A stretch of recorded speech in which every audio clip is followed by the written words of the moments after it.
What's up, everybody? Here today with Jose. How you doing, Jose? Hello, Jack. I'm doing well. And you? I'm doing really well.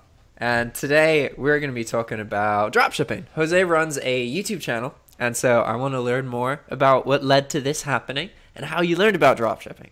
So we should start off with where you're from. Okay, I'm from Spain, but I'm living in the UK. Ah, I gotcha. You were born in Spain? Well, I've lived there for about 25 years, and then I moved to the UK to learn English because I didn't know how to speak English. So, and that's cool. So you spent most of your previous life in Spain? Yeah, only 7 years here. That's it. The rest in Spain. That's cool. So why did you want to learn English? Why did you go to England? I mean, just to learn English? I feel like there's more to it than that. No. It was just to learn English because, well, I studied business degree, so, you kind of need English to... Yeah, English or Chinese. Yeah, something like that, yeah. But I think English is easier than Chinese. Yeah, so, Chinese is supposed to be one of the hardest languages. Yeah, so that's it. I just finished my degree and come here. So you studied business in university? In Spain, yeah. Cool. This is I don't think anybody on these calls actually studied business so far. Maybe one person. So that's interesting. Well, it was I didn't know what I wanted to do, so I just thought, I'll do this because, you can work, there's lots of work related to this. So. Yeah, that's smart. I wish I had, when I was in school, I wish I had taken some business classes just so that I knew more about taxes and that kind of thing. And now I know this stuff, but it would have been useful for sure. And so to anybody listening, if you're not sure and you're getting a degree, business is a good one. It's very useful. Yeah, I mean, business or computer, something like that, I guess. So you run a dropshipping channel now. So we got to establish, all right, for a period of your life, you didn't know about dropshipping, and then you became aware of dropshipping. So yeah. When did that happen, and how did that happen? This happened on October 2016 is when I started with dropshipping. And I'm going to stop my email because if not, we're going to have I thought that was me. No. I'm going to stop it. Just give me 1 second. Yeah, sorry. It's all good. Take your time. I think I've done it now. Yeah, so... I'm lost now. Sorry, I just lost the plot. So when did you hear about dropshipping? Yeah, I got it now. October 2016 is when I started, but I started my business as a kind of a wholesaler, I would say. Importing from China and just trying to sell on eBay. I think it's similar to what you were doing, with the Game Boys, because physical product. Yeah, I told you this, when we spoke on Skype. I follow you since the beginning. I think you had I don't know, 5 subscribers or whatever. I don't know. That's crazy. So. Yeah, then I follow you and then I stop following you. Not stop following you, but not watching your videos. Yeah. Most people do that. They follow for a period of time and then they engage a lot and then they fall off and do other things. That's completely normal. Yeah, so... Yeah, and I found that on October 2016 the dropshipping, but I was starting with wholesale, so I had my limits in the account a bit bigger. So I guess this helped me to growing a bit faster, I guess. Yeah. Because you start with 10 items, then it's similar to what happened to you as well. eBay likes physical sellers more than dropshippers. They don't like it if you're just dropshipping. I mean, it's okay, but they'd prefer if you were doing some physical sales as well. Yeah, so, and I just started because I seen videos on YouTube. I guess, I don't know why, to be honest, because I wasn't looking to make money. It was you see random videos on YouTube, then you spot an advert, and then, I don't know, I guess it's something like that. Then I found a guy that I've been following, then I purchased the course and just start from there. That's cool. So who is it that you've been following? Millions of people, I don't know, I know everybody, I guess, he's doing something, because I am in the honest dropshipping group, with Matt and Becky, you, Carlos speaks Spanish, which I do as well, so, yeah, you know, lots of you really, and Paul as well. So that's cool. Yeah, it's a kind of an interesting scene on YouTube with dropshipping. Very interesting. But so you were just kind of, you watched some videos and you learned about dropshipping, and then you just tried it out, and then you liked it and you continued? You weren't trying to like specifically start a business? I mean, you need to go like way back. You need to go like to August, 2016. I gave my notice to my work, and then I had like 2 months that I needed to work to be able to leave the work in good condition if I wanted to go back or something. So yeah. So I needed to find something because the wholesaler, he wasn't giving me only £400 a month, and with this, you cannot do anything. Yeah. So that's why I started with dropshipping, I guess. And then, wait, so you left your job and started? Before I was making money in dropshipping or anything like that, yeah. Oh, wow, that's cool. But because I had some savings, so. Yeah. That's awesome. So a lot of people, like, they work for a long time. Even like Paul from Paul Lipsky, who runs that another more well-known YouTube channel. He has a full-time job, which is crazy to me. Like, I don't know how you can live like that. If you like, your work, I guess is cool. Yeah, that's true. But I don't know. I wouldn't go back, to be honest. I might have, some time. I don't know, but no, at the moment, it's going well. So who knows? So you sell into the UK market? Yeah, only UK. Interesting. The last person I did a call with was also UK only. Okay. Yeah. And what would you say your biggest obstacle has been so far? I guess it's kind of like I don't have a business degree. I'm gonna say that I'm not really organized person, to be honest. And for this business, you need to be really organized, and you need to know how to explain things good to person, because you need to have persons, that you manage in. So I think that is the most difficult part to do. Not getting the product that sells, because this is easy. I don't think it's really difficult to get the product that sells. Yeah. It's more difficult to get product that sells for a profit. It's difficult, but I think the most difficult part is to have like good team and to keep everything organized. If you do in volume, that's what I'm doing. So do you have virtual assistants? Yes, I do. Can you tell me more about that? Like when did you get into virtual assistants? I did after like 5 months or 4 months dropshipping, because I wanted to know all the ins and outs of the business before, doing anything like that. Although, lots of people recommend to do it like straight away, as soon as you can. Yeah. But I don't think it's good, because you don't know everything. So. Yeah, it's definitely, it's better, sort of, to do it later, but at the same time, like, getting into virtual assistants is a huge thing. So it's better to do that early and screw up, but be doing it, than it is to wait a long time. Because like, I mean, most of the people who are willing to do these calls, like you, are more serious than most people interested in dropshipping. So like, you're willing to put your face in front of a bunch of people and talk about stuff. That's a good indication that you're more likely to follow through with things, right? A lot of dropshippers never get to the point where they get virtual assistants, just because they are putting it off, and they think that it's this huge problem, and that it's going to be tons of work, and that they're going to have to pay tons of money. And it's sad, because really it kind of is something you should throw yourself into. Like, on one hand, it's good to learn exactly what you're going to be teaching the people, but nowadays dropshipping's been around long enough. There's all of this software around. Really, it's just about learning a software and then paying a VA to use that software and then scaling that way. Typically, Well, yeah, more or less. Yeah, it's like, so summarized, I guess. But it's difficult. I mean, it's not easy. How did you find your VAs? I did through onlinejobs.ph. Okay, gotcha. For like, I think I interviewed like 80 or something like that, probably. Because I wanted to because my business was giving me money, so I wanted to invest this money into the business. So I wanted to get like 3 at the same time or something like that. Yeah.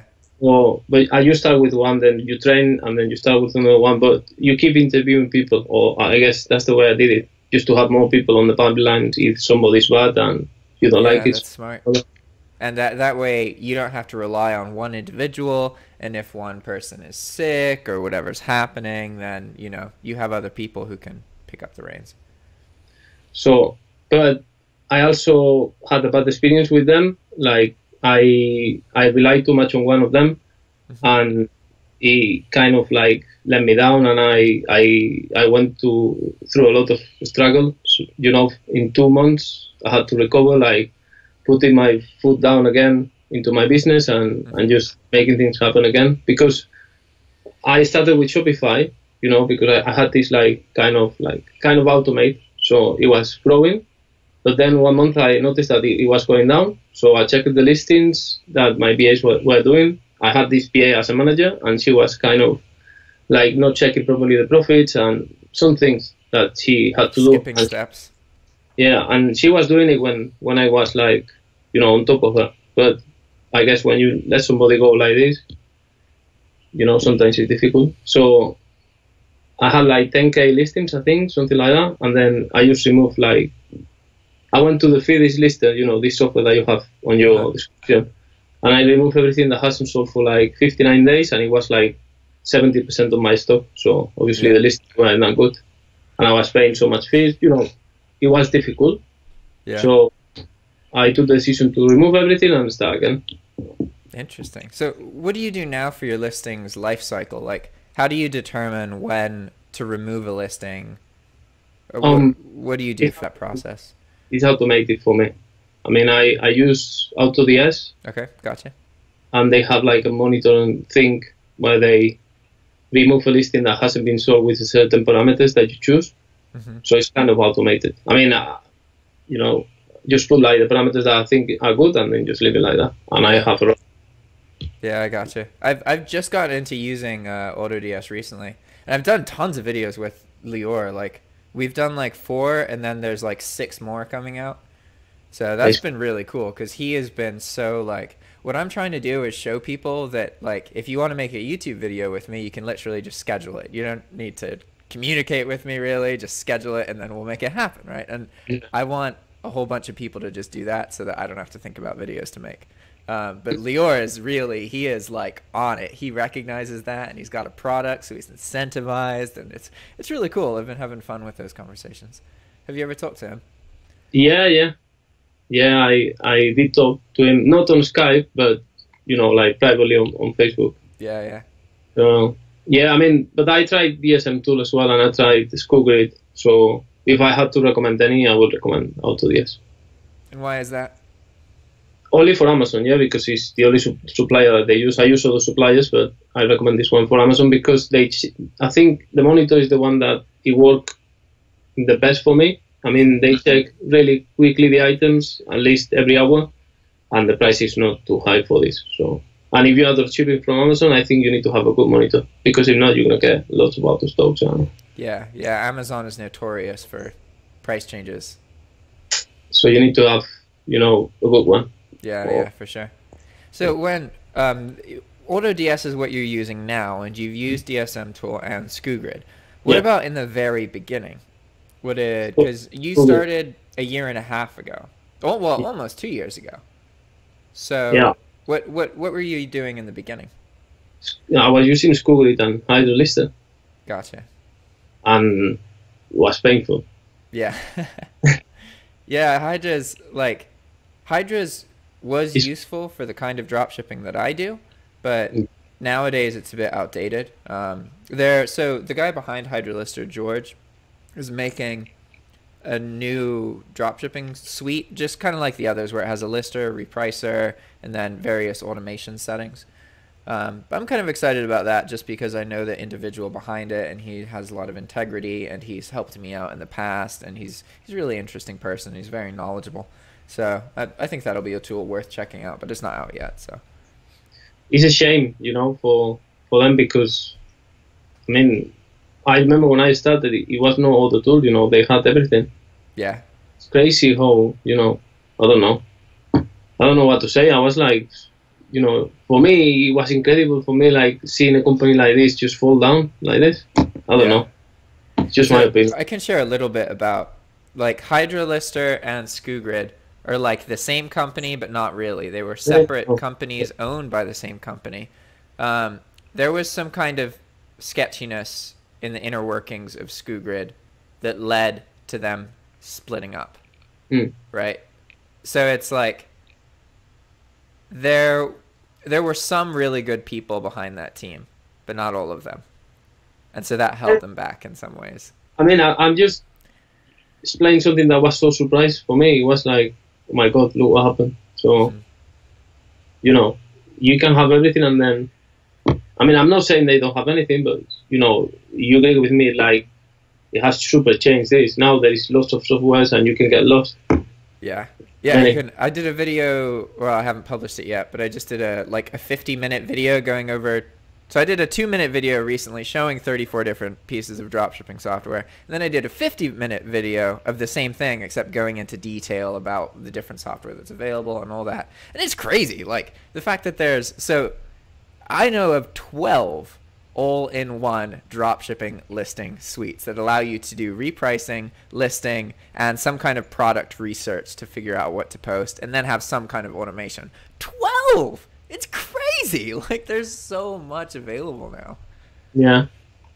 And I wanted to speak with you as well, because there's nothing to do with me this, but it's something that it may be good for you, because you are into the bulk listing, yeah? Yeah. So, yeah. I don't know, have you ever heard about eBot software? Have you ever heard about this software? eBot. Bot. eBoat. No, I haven't. EBOOT. Let me look it up real quick. Chrome. I think it's EBOOT. I mean, it's not good for everybody, but maybe for you it's good. I think you are the only person that this software is good for. So. eBoot. It's an Amazon software, or? Let me just find it. It's a software that you can put like some keywords on it, and then it will start uploading products from Amazon. That's it. Or Walmart, I think they do Walmart as well. You know, you put the keywords you want in, and then you put the URL, and then it's gonna. Huh. Can you link it? I'm trying to Google find it, but. Yeah. I just see a lot of stuff on PlayStation and other stuff. That's the one. I mean, I don't recommend this software for Net. For anybody, just for you, I guess. That's the only thing. Huh. I don't know if you can. Interesting. I'll definitely check it out. This is another thing. I love learning about new software because then I can add it to the list. So I'm stopping using most software for bulk because since the beginning of bulk, there's been like a sister account that my roommate runs using the identical strategy, which has honestly held the sales back because literally every single item exists on another account, right? And so I make the list of items that get posted to both of these accounts. But it's allowed us to learn a whole lot. And this other individual is a programmer. So over the past 2 weeks, he's making, because of all the things that happened with SkuGrid, this led to us learning about how to use file exchange. And I had no idea that you can use file exchange. Like, you can literally make a CSV of 100,000 lines and upload it to file exchange, and you will have 100,000 eBay listings with photos, descriptions, everything. Like, it's amazing. I had no idea that you can literally just list to eBay exclusively with CSV files and point to places on the internet to find the descriptions, the titles, all that stuff. But so now my partner in that sense is making all of the software, so we can just bulk post and have repricing for free instead of paying $600 or $700 to SkuGrid and then money to Hydra Lister and these other tools. So that's really exciting, and it means pretty much that it's very good for my future because now I can just be like, okay, what do I need for this specific business model, and how do we put it in the software so it can work, right? It's really cool. Yeah, it's really cool. Yeah. And so you're using this now, and it's like working good for you with the auto stocks and everything? You having many problems with it, or? I haven't switched over yet. Oh. So the way that I run these stores is I do like a posting iteration, and then I wait, and then I just restart over and over and over again. Except now I like tweak things, right? So now I keep the items that sold, and I'm building like an optimized store inside the bulk store, that kind of thing. But at the moment, so I used Hydra Lister to post all my items. Shortly after that, Hydra Lister made a change, and now you can only post 4,000 items a month using Hydra Lister. So like, I can't use it anymore, basically. Like that's 4% of what I need. And so it kind of necessitated that we use this software. But for the moment, I have a store, and I have about 30 days before I need to start transitioning stuff over to my friend's software. However, he right now has to start using it. So that started like 2 weeks ago. So he's been dealing with the issues and the out of stocks and that kind of thing, and dealing with the kinks in the program and making it better. And then later on, I get to kind of more smoothly transition into it. But yesterday, oh man, one of the things that we've been doing is posting like really expensive items to take advantage of the size of our accounts, just kind of experimentally, right? And I've been using AutoDS to do this because it has a really good filtration system. It's really good at identifying like items that aren't Prime, that are scheduled delivery, all that stuff. It handles really well, and I can just make a list of like a couple thousand items, throw them in AutoDS, and it only posts like a third or half of them, but then they're all really solid, and I don't have to worry about anything. But my roommate doesn't use AutoDS, so he has to post all these expensive items with his own software. And so there was a mistake in the software, and like a couple hundred $2,000 to $4,000 items got posted for $16.20. Whoa. So he had 29 sales of multi-$1,000 items for $16. So like I had to deal with that because like I'm dealing with more of his account stressful stuff, because he's making the software, and it's got to be kind of mutual. But that was crazy. I had to send out like 30 messages being like, "Hey, I can't send this out unfortunately, but I can give you a refund." And one of the guys was like, "Oh my God, thank you. I thought that this was too good to be true, and have a good day." I was like, "What?" It was cool. Yeah. I don't know. You don't know how they're gonna react. To be honest, customers are crazy. So you might just try out and see if it works for yourself. That's it. Yeah. Have you had any crazy customer interactions that come to mind? I don't know. People, mostly with GSP. People are trying to scam you with GSP, mostly with electronics. So you need to be careful with electronics. I had like customers wanting a refund because it was missing a cable or something. So yeah, they do take advantage of you, I guess, on GSP. Yeah, it depends on the. I use GSP, but almost all the items that are currently in the store cost between like $10 and $40. So I have pretty much zero problems with GSP orders related to these items. However, back when I sold more expensive items, there were times like I sold like an inflatable raft for like $250 something, and then it ships to Australia, and there's this tiny little hole in the raft that stops it from filling, and because of that it's considered defective, and then I had to ship the thing back, and I lost like $150, and it was messy. But so now moving forward, I'm posting these more expensive items, but they have a separate shipping policy so that only the cheap items, which are like less than $40-50, ship overseas, whereas everything else is domestic. Yeah, that's clever.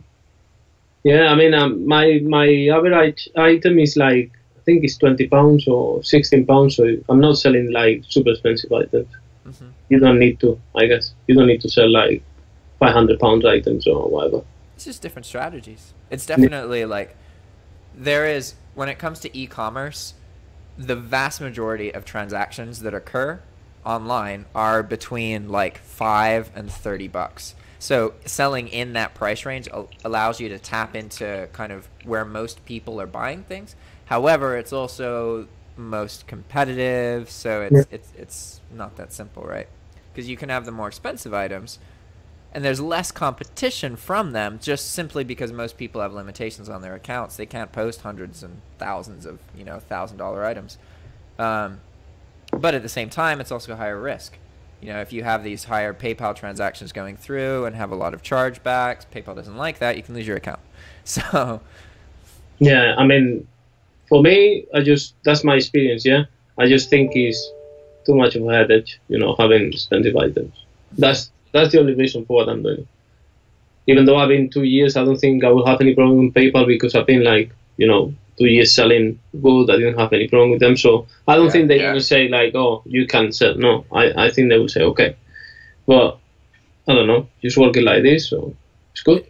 Yeah, as long as you're predictable in your growth. If you suddenly grow a lot, like there's this guy who's doing like millions in sales through Amazon, and his PayPal account got shut down because they thought he was laundering money. And the trouble is that once that happens, it's tricky to get your account back. Like with eBay, there's people you can call. It's actually pretty easy to get like some kind of appeal process with eBay. They're much more personable. PayPal is much more numerical. And if you've been flagged by their system as fraudulent, then like it's tricky to get the account back. But as long as you're growing predictably, you're not suddenly like quadrupling in size, and then you know you don't have tons of like random amounts of money coming in. As long as you have like that established foothold, you're probably going to be fine. And also eBay's transitioning away from PayPal anyway, so yeah. What do you think about this? Do you think it's going to be good, bad? All change is good because change represents more modern, more recent opportunity that other people haven't figured out how to take advantage of yet. So like it may shake things up and change whatever system you have, but as long as you're able to stay on top of things and update yourself, then it's going to be fine. And from my point of view, for me personally, I like the fact that eBay is going away from PayPal because eBay for me is where the risky stuff that I do happens. Whereas everything else that brings me stability in my life is through PayPal, like YouTube, ad revenue, course revenue, all that stuff I get through PayPal. So it's in my best interests for the risky thing to be separate and have its own payment thing. And if I fuck it up, okay, it's just eBay. Like if I were to lose my PayPal account right now, that would really screw me. That's probably one of the worst things because it would change everything about my life. I would have to figure out what to do for money because I can't receive payments for my course. Like it would complicate things a lot. So I'm glad that eBay is transitioning away from PayPal because it means that, you know, it works well for me. But that being said, I don't know what it means. Like, are less people going to use eBay because of this? Like, who knows? I don't know. My thinking is, I think the buyers are used to PayPal, so I think they're going to keep like, you know, because I believe PayPal will be there as a method of payment. It's still there. Yes, it will, but they're going to make it inconvenient. And that's the thing. So right now, if you've used eBay before and you've paid with PayPal, it's pretty convenient because you can just click and you don't really have to log in. You just have to go to the portal and it verifies and goes back. But that's still this second step that has to happen. And that doesn't even include the first time you make a purchase where you then need to log into PayPal and do that and verify it. So what eBay wants is you literally just don't have to do any of that. You're just like, all right, I'm paying with this. I already added it to my account. I'm using eBay's payment thing. And it's just part of, you literally just click checkout. And it's all about like, is the address right? Is the item that you want right? Not like dealing with the payment stuff. So eBay is going to make it much more convenient to use their in-house stuff and then make it, you're able to use PayPal if you really want to, but then there's these kind of extra steps that you'll have to take. I don't know. We'll see how it goes. I mean, I don't think it's going to be like a major problem. It's just I don't think so either. Something is going to happen and that's it. It's like with the updates and everything, it's just something that's going to happen and then you just move on. That's it. Yeah, for sure. And if you can move on, then you lose. And you step away. That's it. You know, nothing else. It either works or it doesn't. Yeah. I think people think too much about this, you know? Like, oh, I heard this, I heard that, I heard... Come on, guys. Just do it and that's it. And see what happens. Yeah, I couldn't agree more. That's like, it's funny because when it comes to like being successful, it's not about you being super smart or figuring everything out. Really, it's about your ability to just ignore all of the bullshit that everybody puts out there, because most people complain and most people don't want to actually succeed. I mean, they think that they do, but really what they want is a reason to tell themselves that they can't do it so that they don't have to, which is sad. Really sad. I don't know. I mean, I think people is lazy. That's it. That's all, and they are too impatient.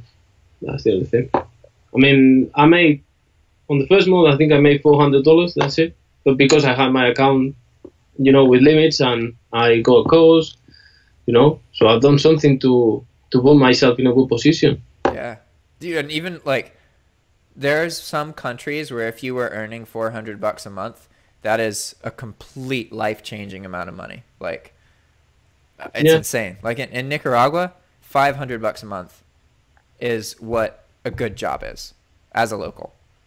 So like earning 400, that's crazy. That's a lot of money for them, right? Yeah, I mean, you get to know this when you work with VAs. You choose the salary and they're happy with it, and you think for yourself, you think like, oh, I wouldn't do that for this money. Yeah. And they're so happy to do it, So. Yeah, because you're bringing them stability and like the ability to do things that they want and provide for their families and all sorts of stuff. Have you ever been in a country like a third world country, so to speak, like that? No. That's definitely, I'd strongly encourage you to visit at some point and spend like a month or two, just because it's very interesting seeing how different things are, for sure. Yeah, well, I don't know. I didn't travel too much, only Europe, so it's not. I'm going to the States, end of the year, but travel is not something that is like my main priority, really. So, yeah, I understand. I think it's different, all the people that do these things online is just because of they want to be free, location free, all that things. For me, it's just I need a salary, and I don't like to work for somebody. So yeah. Well, that's how Marcus is. I mean, Marcus earns really good money, but he hates traveling. Like, he just likes staying in one place. No, I mean, I like to go back to Spain, to Mallorca, This is where I'm from. So I like to go there and stay with my friends and everything, but that's it, These two places, I don't need to go anywhere else. Yeah, I gotcha. But I'm going to the States, so we'll see how it goes. What are you doing in the States?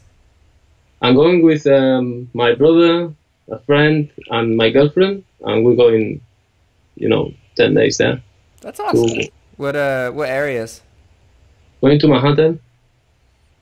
That's it. So we're going there for 10 days. We're going to see some NBA, some, theater thing, and city scene, and that's it. Then go back. That's cool. One of my friends was just in New York. It's have you spent much time in cities? I've been to a couple of cities in Europe. Yeah. Gotcha. Yeah, I've been to Amsterdam. I've been to Germany as well. So, Holland, Belgium. Yeah, New York is busy, but a lot of cities are like that. So I don't think there's any peaceful cities in the world. Do you? Do you know of any? Yeah, if you go to south of Spain, like not the major cities, like like really, really in the middle of the road where no beaches around and everything. So you will find. Well, even in Mallorca, when you go like deep in Mallorca to the north, in the middle of the island, then you will find. It's really quiet. I've only been to Barcelona in Spain. I've never been anywhere else. And that was a busy city. Yeah, it's busy. Yeah. Yeah. I mean, for me, the most busy city that I've been has been London. London is crazy. I've been only for 2 days. Yeah. And I like it, but it's too many people. Come on. You might feel that way about New York. It depends where you are in New York. But New Yorkans, have you ever met someone who's from New York? No. They're very gruff, like, and they use like motherfucker. Like the word motherfucker is like a term of endearment. It's like brother. Like there's a lot of kind of swearing and cursing in the culture, and it's like it's common for people to drive around with like baseball bats and crowbars in their cars just because people are like really like "Grr," like in the traffic, and it's intense. It's interesting. One of my bosses was straight from New York, and it's a very particular kind of accent and a personality type. They're usually very like open-minded and willing to talk about anything, but also kind of intense and a little bit intimidating. We'll see. We'll see how it goes. I mean, it's my first like long travel, and it's not that long. It's only 6-7 hours, something like that. I don't know. Yeah, it's Okay. short. Yeah, that's what I'm saying. And it's the longest for me, so not used to travel really. Yeah, But that's cool. That's exciting. So tell me more about your YouTube channel, because we haven't gotten into that at all. And let me pull it up in the background so the others can see. What's the name of the channel if I'm searching for it? it's a home dropshipper. Home drop shipper. Hey, awesome, cool. So, at what point? It looks like you started this very recently, right? Yeah, yeah. What led to you starting a YouTube channel? Like, why did you want to do that? First of all, because there is so many people telling lies and saying it's not profitable, you cannot do it. So that's the first reason. Okay. And the other reason is because, I'm using some tools that I can promote. Mm-hmm. And, I help people with that because I'm telling them what I'm using to make some money online. So if they use my link and, click on there and everything. Affiliate income. Yeah, that's what I do that a lot. So it's not bad. And we'll see, maybe I do a course, maybe not. I don't know. We'll see. But, if I want to do a course, I can do it because I think I'm able to do it because I live off this, I do all the things, but they don't give me any money yet. So you can, I mean, people are always going to bitch and moan if you make a course. Like, it's just one of those things that some people are going to have problems with. As long as you know information and you can teach it in a way that is interesting to people, then you can make a course and it's going to do well. Like in my case, like I have a course about drop shipping that earns me between like $1,000 and $2,000 a month, and I don't earn that much money from drop shipping, like at all. But the point is that I don't try and convince people that I am rich, right? It's all about education. So depending on how you make the course, you can make one now. It doesn't. In my opinion, everybody should make courses because it's really like it's such a great way to learn, and just it's such an effective use of your time.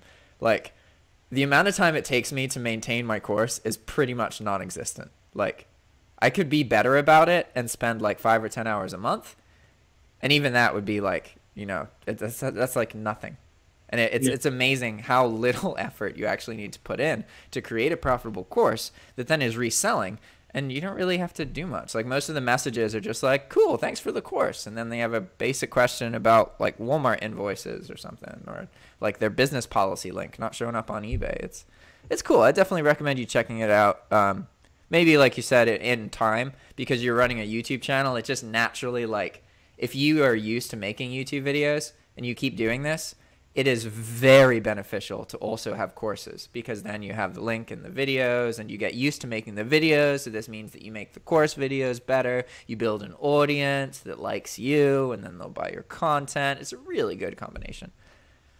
Yeah, but I mean, what I don't like is like all the think about the online courses, because lots of people, if you go and say, look, I've done that online course, you should check it out if you want to get into dropshipping, and then lots of people say, oh, another course, or another guru, it's not good, because it's not like that, I mean, there's people that do that, and there's people that doesn't do that, simple. Yeah. So, but it's what Facebook is, or Instagram, or everything like that. So for me, it's not going to be a course if I do something. It's going to be like, this is what I know, here you have. That's it. Yeah.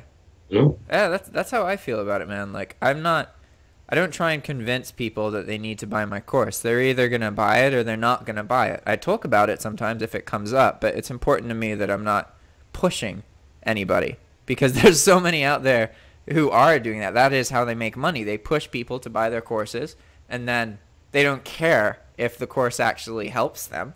You know, it's not about that. It's about getting more students, getting those course subscription fees. That's where all that profit and that money comes from. And like, it's to give you some perspective, like my course is really cheap, 20 bucks. And I only get like $5 of that when it sells. Even with that being said, it earns between $1 and $2 grand. Most of these courses are like $100 to $1,000. So imagine how much money these people are earning from these courses when they're that expensive. It's absurd. Like, they definitely earn more money from courses than from income, like dropshipping income most of the time. There's just like, it's a less competitive industry. There's more profit to be made in dropshipping software and dropshipping courses than there is in dropshipping. Not saying dropshipping itself isn't profitable, it's just harder money, whereas easier money is in courses and software. Yeah. But I don't know. That's just my thinking regarding courses and everything. That's why I'm not motivated to do it like 100% because I don't want to be or to have to promote this. And I like people to buy it, obviously, because I like to make money. But it's putting me off the think of like having to promote it and everything. Yeah, I understand. And to look like, oh, I'm the master, you should follow me. It's not. Yeah, No. that's something that I had to deal with when I was around Mark, because Mark has a lot of money. I don't have a lot of money. But because I was around him and talking to him and, having conversations with him, people would make assumptions and think that I knew everything, and then they'd find that I didn't, and then just get really mad at me. And it was just like, come on, like, I've been honest the whole time. But yeah, I understand what you're saying, man. Absolutely. And maybe you're gonna keep making YouTube videos, and then like your community keeps asking you to make a course, and you feel differently about it. Who knows? Yeah. I mean, I got, I'm sure you got people like messaging you after one video and asking you, oh, you do some training, do you do some? And I tell them, if you just starting, then no point of me giving you any training, because even if I give you training, then you're not going to make the most of it because you don't know anything. So better do something and then come back if you want, and then maybe we can hop on a call or something. But yeah, that's smart. No, when you start, because you're not going to make the most of my time. Counseling people is really time consuming, like really time consuming. That's why I like making videos like this. I'm talking to you right now, and this is time consuming, right? But hundreds of people can watch this, and like, it's just so much more efficient. Whereas when you're just talking to one individual and it's not being published, it's like, I don't know, it's just not as interesting. Yeah, I don't know. I mean, I've done some consultation, but this is what you're saying, it's time consuming. And then I guess for you to be worthy as a person, you need to charge a lot of money. You cannot do it for like, $50 or something. It's too much. Because you need to repeat yourself, like, it's crazy. You can get crazy doing that. Yeah, absolutely. And it does weird things to your head. Like, anytime you become a well-known figure, then it's really easy for that to get to your head. Like, one of the reasons that I'm doing a lot of calls like this is because I want my YouTube channel to be about my audience and the people represented in that community. I don't want it to be about my opinion on stuff, because I don't think that my opinion matters that much. Like, I don't think that it's important. But it's really important when you do have some kind of community that you focus on other people, because otherwise it gets to your head and you get used to everyone being like, oh yeah, you know what you're talking about. Yeah, we're just going to say it, and it gets messy, I don't know. Like I said, I like my video shipping business, and I do the videos because I can get some money out of affiliates and I can help people at the same time. That's it. Mm-hmm. And then if it gets to the point that I do the course, then it will be as well for the same reasons, because I can make money and I can help people if they follow this. I did help people for free, and not one or two. I've done it, maybe 10 people, friends and people that I know. I held them for free, like 2 or 3 hours of my time for free, and one of them, is still doing it. So yeah, it's pretty typical, unfortunately. It's crazy. I don't know. I wish I had somebody that help me, like, for free, and I didn't have to pay to somebody. I don't know. That's my experience with dropshipping, crazy people sometimes. Yeah, yeah. Yeah, most people aren't willing to talk. And is that something that you've, with your YouTube channel, would you be interested in doing like these kind of calls that we're doing now, except for people on your channel? Is that something that you want to do, or do you just like what kind of videos do you like making? I think I like more videos about that can help somebody. So if we talk about a topic that, people, can get something out of it, I don't mind doing it. Mm-hmm. Because I guess, I don't know, I'm too new, but I also think this is good also for your channel. If you get engagement, I guess it's good, because I don't know why, but my videos get some comments already, which I don't know, I'm surprised. Yeah, that's what's interesting about being a drop shipping YouTuber, is that it's honestly way easier to start than most other YouTube channels, because you can create content that will immediately get views. Like, if we look at some of your videos real quick, like you started making content a week ago, and some of your videos have between 1 and 200 views.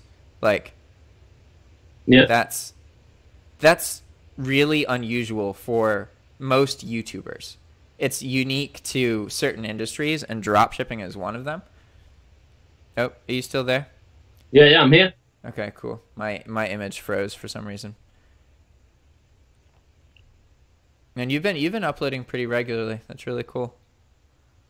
Yeah, I don't know. I mean, I had something to talk, to be honest, but I'm getting out of ideas. So I guess this, comes with experience. I don't know. There's always more stuff to make videos about. Like, always. You can think that you might run out, but even like, okay, 3 months from now, the people who are watching your videos are going to be different than the people watching your videos now. People like watch a channel for a period of time, and then they move on to other things.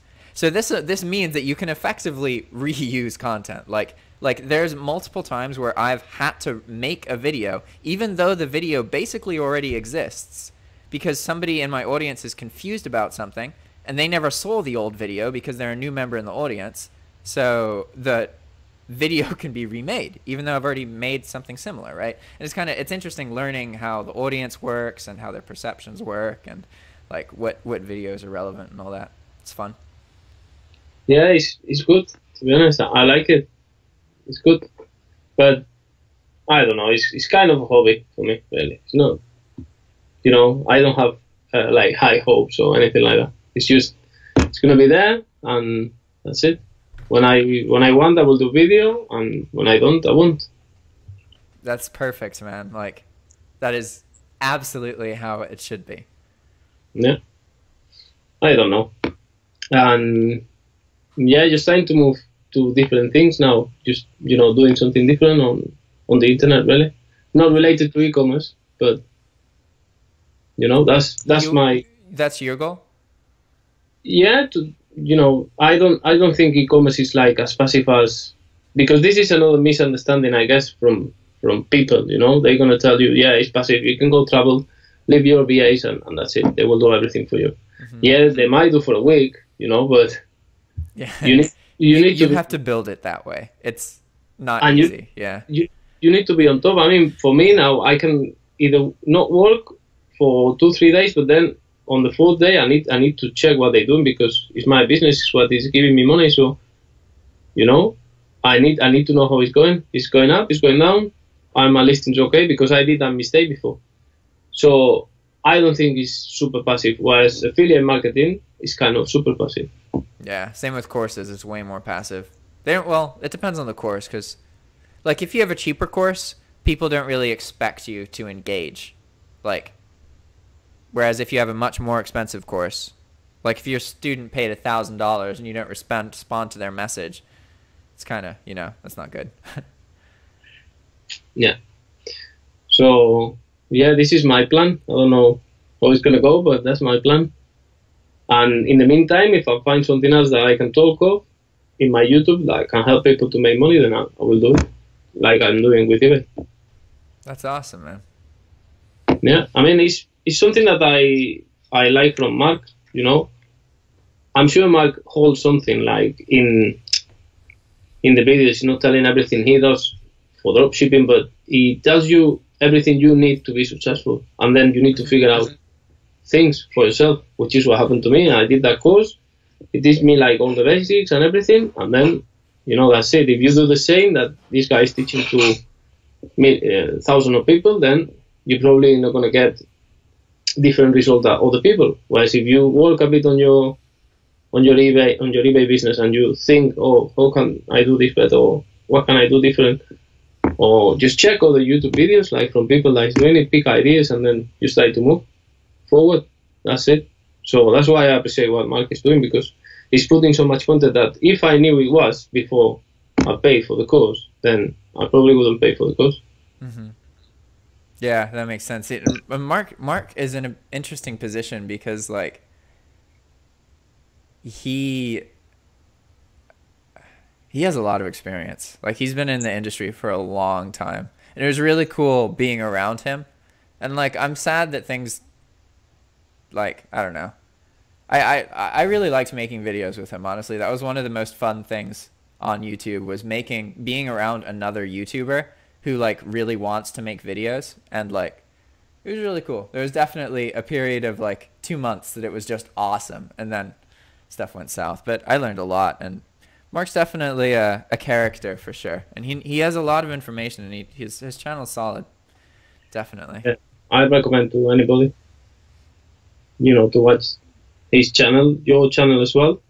I mean, you know, you prove that something that nobody was thinking was working, it makes you sales. I don't know if it makes you a lot of profit or not, but, you know, it led you to live the way you're living now. So yeah, and that's kind of the point. Like, that's kind of one of the things that I try and show people with my YouTube channel. It's like, okay, I was able to change my life with dropshipping, even though I barely earned any money, and I was still able to do that. So that should show you that, like, if this, like, stoner 24-year-old kid can quit his job and not even take it super seriously and still be able to work and not have a day job, well, of course other people can do it, you know? Like, absolutely, of course, more diligent people can do it. yeah, I mean, don't take me wrong, I do take my eBay business seriously, but I'm at the point where I have, you know, it's giving me enough money to have VAs and to run itself. That's it. But it's not as passive as a lot of people will say. So if you are looking for something that is passive totally, then dropship is not for you. You know, you can make it passive, but it's tricky. You do have to really, like, develop a really solid relationship with virtual assistants, and that's where, like, so one of the things that I'm trying to do in the near future is go either to Nicaragua or the Philippines and actually get real in-person relationships and start some kind of like virtual assistant office or something. Because then the second that you have access to virtual assistants like that, like, one of the reasons that Mark is able to do what he does is because he is constantly surrounded by virtual assistants, except he lives in Nicaragua, so he can just hire local college students and pay them what we pay virtual assistants in foreign countries. And he is constantly surrounded by between 2 and 7 individuals that will perform tasks that he asks. So this enables him to do a whole lot of different things. And it's like, that was my big takeaway from being around him, was really understanding how much access to virtual assistants and having a really solid relationship with your VAs, how much it enables you to do. Because then you can do, like, so many different things aside from dropshipping that are profitable. Like, it's insane what you can do with proper teams of virtual assistants. I don't know. I mean, I just stopped watching you when all that thing happened. This is when I stopped, and then I picked up, like, I guess 4 months ago, something like that. So I didn't want to know about, same with Mark and everything. I just stopped watching YouTube, focusing more on my, like, properly focusing on the eBay because I wanted to get it as passive as possible. And then now, because I did it, I have more time, more free time now. So, you know, I can go back into the YouTube, and I decided to, that's why, you know, doing the channel and everything, because I have some free time that I can do this, and that's it. That's awesome, as well as my other things. But the other things is not, you know, I'm not making any money yet. Will do, I guess. You just have to be persistent with what you want. Yeah. If you want to make money doing something, you do it for free for a couple months, and then that teaches you exactly what you need to do to make money doing it. Yeah, but you need to have this mentality, you know. You don't know this until, I guess, for me, you don't know this until you have been through it, you know. You have made some money. Then you realize, oh, so it's possible. So, and then you try other things. But so that's why I think such a bad content around sometimes is bad for new people, because they're gonna get discouraged straight away. Oh yeah, absolutely. Like, okay, I'm gonna go to YouTube real quick, and now I'm typing, is drop shipping worth it? And then you have the first video that comes up with 121,000 views. Drop shipping exposed. Why I quit. Too late to drop shipping. Is it even worth starting anymore? Shopify drop shipping is dead. Is drop shipping going to die in 2018? Is drop shipping dead? Like, it's all pessimistic bullshit, clickbaity titles. And I completely agree with what you just said, that there's a lot of crap out there that is really just discouraging. And that's the only problem, because it might be some people out there that they want to do this just for getting an extra income, like 400, 500 pounds, which they can do very, very easily. Maybe even with bulk method here in the UK, because it's like the anchor shop that we have here is like free listing. So maybe they can try to apply the bulk listing here, and maybe it works because you don't pay insertion fees. Who knows? Mm-hmm. But it's just because they see so many negativity, they won't try it. Yep. Yeah, it's sad. Yeah. All right, man. I think that about covers everything. Is there anything else you want to go over? No, it just went really quick. To be honest, I feel really good, you know, doing the call with you. So you are a good, like, you know, good person to connect, I guess, because, you know, it's been like, for me, it's been like 5 minutes, to be honest. So, yeah, thank you for that. That's awesome. Glad to hear it. It's very interesting because these calls, I don't really know who's on the other end of the call. And it varies a lot. Like, on one end, you sometimes have really talented people who know their stuff. And then on other end, sometimes you have, like, people who don't even know what dropshipping is. And they called me for an interview because their friend told them to call, and they do something completely unrelated. Like, it's cool. But yeah, so guys, Jose has a YouTube channel. You can check it out in the description. Started it recently. Check it out. Thank you, guys. Well, see you later. Bye. Bye-bye.